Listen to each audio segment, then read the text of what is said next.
اگر کوئی مر گیا ہے،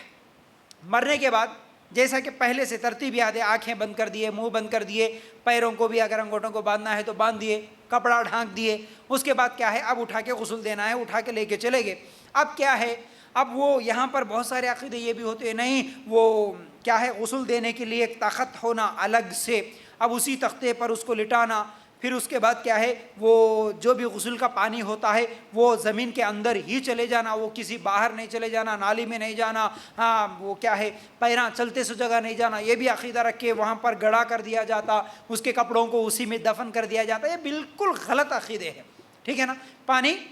وہ تو گندگی ہے نا، ہم اس کو صاف کریں، وہ پانی کدھر بھی جا سکتا ہے، ٹھیک ہے نا، یاد رکھو اس چیز کو۔ تو بہرحال تخت پہ لٹا دیے، اس کے بعد کیا ہے اس کے کپڑوں کو اتار دیے۔ اب وہ کپڑوں کو اتارنے میں کیونکہ وہ میت ہوتی ہے تو آسانی کے ساتھ نہیں نکلتے، تو کسی خینچی وغیرہ سے لے کے اس کو کاٹ دیے، ٹھیک ہے۔ پھر اسی طرح ایک اور مسئلہ بھی یہاں پر یاد رکھو، کسی کے اگر حدیث بھی موجود ہے انشاءاللہ آئندہ اس کی دلیل کے ساتھ میں بیان کروں گا، سونے یا چاندی کے دانت ہو، اللہ کے رسول صلی اللہ علیہ وسلم نے فرمایا ہے، اصل میں فتاویٰ موجود ہے اس پر کہ اگر کسی کے سونے یا چاندی کے دانت ہو تو آسانی سے نکل رہے ہو تو نکال سکتے۔ اسی طرح یہ جو کانوں میں جو بھی بالیاں ہوتی ہے یا ناک میں جو بھی نتھنی وغیرہ جو کچھ بھی ہوتے ہیں جسم پہ، اگر کسی کے سونے یا چاندی کے کوئی زیورات ہوتے ہیں تو اس کو آسانی سے اگر نکال سکتے ہیں تو نکالیں، اگر نہیں نکالتے ہیں تو چھوڑ دیجیے۔ بہت سارے لوگ کیا ہے وہ خون نکلے تک بھی اس کو کیا ہے کاٹ کاٹ کے نکالتے ہیں، یہ غلط بات ہے، ٹھیک ہے نا۔ آسانی سے نکل رہے تو نکال دینا، نہیں تو چھوڑ دینا۔ اس کے بعد اس کے کپڑے وغیرہ جو بھی ہے وہ اتار کر اب اس غسل دینے سے پہلے کیا کرنا ہے، پیٹ پہ ہاتھ رکھ کر،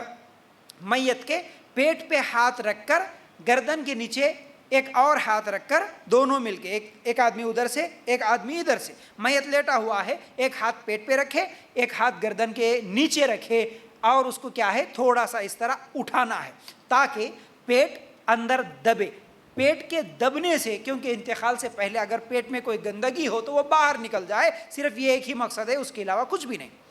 لیکن اس میں بھی بہت سارے لوگ بہت زیادہ ظلم کرتے ہیں میتوں کے ساتھ، بہت زور سے دبانا، اس کو لگڑنا، اس کو اٹھا کے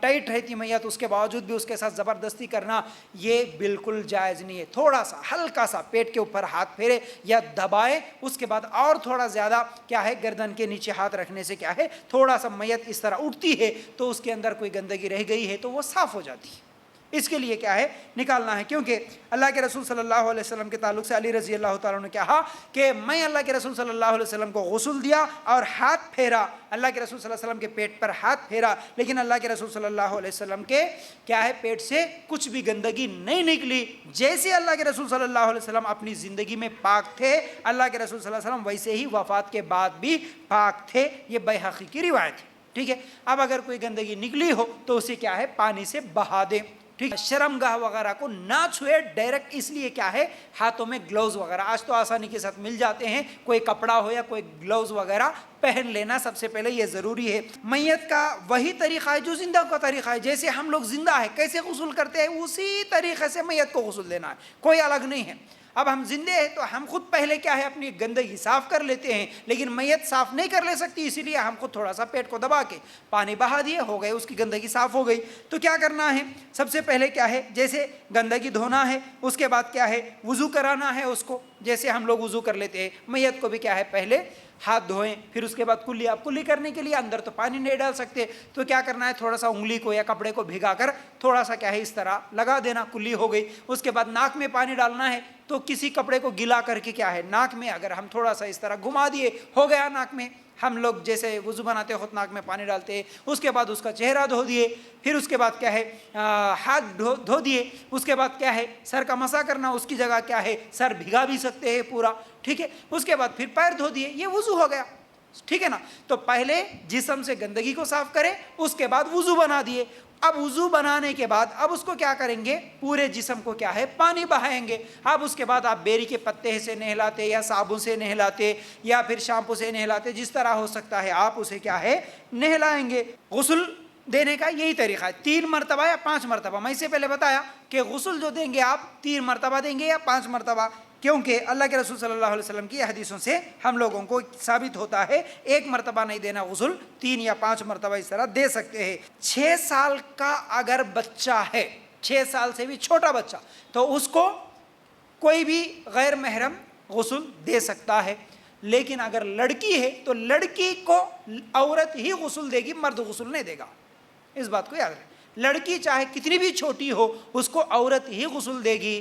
لیکن مرد غسل نہیں دے سکتا۔ اب یہ جو غسل کے مسائل ہے اس میں سے ایک چیز یہ بھی ہے، اگر کسی کا ایکسیڈنٹ ہو گیا، اب غسل دینے کے لائق نہیں ہے، یا کوئی جل گئے، اب غسل دینے نہیں آتا، تو ایسے حالت میں کیا ہے، تیمم بھی کرا سکتے ہیں۔ تیمم کرنے کا طریقہ آسان ہے، کیا ہے، جیسے ہم تیمم کرتے ہیں، پاک مٹی میں ہاتھ کیا ہے، ہاتھ رکھیں گے، اس کے بعد اگر کنکریاں کچھ بھی ہے تو تھوڑا سا جھٹک دیں گے، اس کے بعد ایک مرتبہ چہرے پہ، ایک مرتبہ کیا ہے، ہاتھوں پہ ہاتھ پھیر دیں گے، بس ہو گیا تیمم، کچھ بھی نہیں۔ اب یہ تیمم کے طریقے کو لے کر بھی بہت سارے لوگ کیا کرتے ہیں، غلط طریقہ، اب وہ کیا ہے، بار بار مارتے رہتے، اس کے بعد پورے وضو کی طرح ناک میں بھی، کانوں میں بھی، چہرے کو بھی، پورے ہاتھ کو رگڑ دے دیتے، پیرا، یہ سب چیزیں تیمم کا طریقہ نہیں۔ تیمم کا یہ آسان طریقہ ہے، ہم تیمم دے سکتے ہیں میت کو بھی۔ اور یہاں پر غسل اور کفن کے اور جنازے کے پورے مسئلوں میں اگر 100 آدمی وہاں پر ٹھہرے تو 60 مفتیاں رہتے، 40 آدمیاں خاموش بیٹھتے، یعنی سب بولنے والے رہتے، ایسا نہیں ایسا کرو، ایسا نہیں ایسا کرو، ایسا نہیں ویسا کرو، ان لوگوں کی باتیں نہیں سننا، ٹھیک ہے نا۔ جو صحیح طریقہ ہے اس طریقے سے جو ہے سو ہم لوگ غسل دے سکتے ہیں، یہ غسل کا طریقہ ہو گیا۔ اچھا، غسل کے طریقے میں اور بھی کچھ چیزیں ہیں، یہ بھی یاد رکھ لو۔ عورت کے بال جو ہوتے ہیں، ٹھیک ہے، عورت کے غسل کے طریقے میں عورت کے بال کھولنا چاہیے، اچھی طرح اس کو دھونا چاہیے غسل دیتے وقت۔ اس کے بعد کیا کرنا ہے، اس کے 3 چٹیاں بنا کر، عورت کے بالوں کے 3 حصے بنا کر اس کو پیٹھ کی طرف ڈال دینا، بس یہی صحیح طریقہ ہے، اس بات کو یاد رکھنا۔ کیسا؟ ام عطیہ رضی اللہ تعالی عنہ نے نبی کریم صلی اللہ علیہ وسلم کی بیٹی کو غسل دیا، بال کھولے اور اچھی طرح دھویا، پھر 3 چوٹیاں بنا دی۔ صحیح بخاری کی یہ روایت ہے۔ دوسری روایت بھی صحیح بخاری کی ہے، اس میں ان کے بالوں کو پشت پر یعنی پیٹھ کی طرف ہی 3 حصے کر کے بالوں کے پیٹھ کی طرف اس کو چھوڑ دینا ہے، بس باقی کچھ بھی نہیں ہے، ٹھیک ہے نا۔ اچھا، غسل دینے کے بعد اگر غسل ہو گیا تو جسم کو کیا ہے، ایک سوکھے کپڑے سے پورا، جیسا کہ ہم لوگ غسل کرتے ہیں سکھا لیتے ہیں اپنے جسم کو، اسی طرح میت کی جسم کو بھی کیا ہے، سوکھا کر دینا چاہیے، بال وغیرہ کو بھی سوکھا کر دینا چاہیے، ٹھیک ہے۔ پھر اسی طرح صحیح بخاری کی ایک روایت کے مطابق ام عطیہ کہتی ہے کہ ہم بالوں میں کنگھی بھی کریں، بالوں میں کنگھی کر کے 3 حصے کرے، اس کے بعد پیچھے کی طرف بالوں کو چھوڑ دیے، تو یہ بھی جائز ہے، ٹھیک ہے۔ اور اسی طرح اللہ کے رسول صلی اللہ علیہ وسلم نے فرمایا، کسی نے میت کو غسل دی اور دیتے وقت کوئی قابل اعتراض چیز اگر دیکھے تو وہ اس پر پردہ ڈالے، اس کے بدلے میں اللہ تعالیٰ قیامت کے دن اس کے گناہوں پر بھی پردہ ڈالے گا۔ سلسلۃ الصحیحہ میں یہ موجود ہے روایت، مطلب غسل دینے والا کوئی عیب دیکھا، کوئی ایسی اعتراض کرنے والی کوئی چیز دیکھا، کیونکہ سب لوگ کو پردہ کرتے ہیں اور مکمل پردے میں اس کو غسل دینا ہے، ایسا نہیں ہے کہ ہمارے پاس یہ بھی ایک غلط طریقہ ہے، پورے لوگاں ٹھہر جاتے رونڈ، پورے 20-25 آدمیاں ٹھہر کے پورے چادر وغیرہ پکڑ لے کے سب لوگ دیکھتے ہوئے رہتے، یہ غلط طریقہ ہے، ایسا نہ ہو۔ جتنے لوگوں کی وہاں پر ضرورت ہے صرف وہی لوگ ٹھہرے، ہو سکے تو 4 دیواری کے اندر اس کا غسل ہو سکتا ہے تو صرف غسل دینے والے 1-2 آدمی وہاں پر رہے، باقی سب لوگ غسل دیتے وقت وہاں پر نہ ٹھہرے اور نہ دیکھے، ٹھیک ہے نا۔ سطر کا جو حصہ ہے وہ نہ دیکھے، کسی کے لیے بھی یہ جائز نہیں ہے، صرف جو غسل دینے والا ہے وہ بھی ہاتھوں میں گلوز وغیرہ پہن کر کیا ہے، صاف صفائی کرے گا، تو وہ بھی کیا ہے، ٹچ نہیں کرے گا، لیکن پھر بھی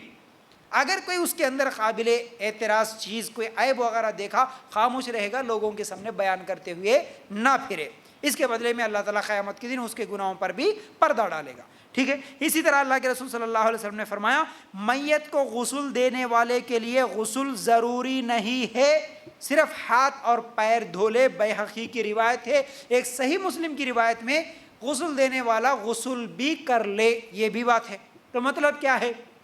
کوئی غسل دیا میت کو، چاہے تو وہ بھی غسل کر سکتا ہے، نہیں تو نہیں،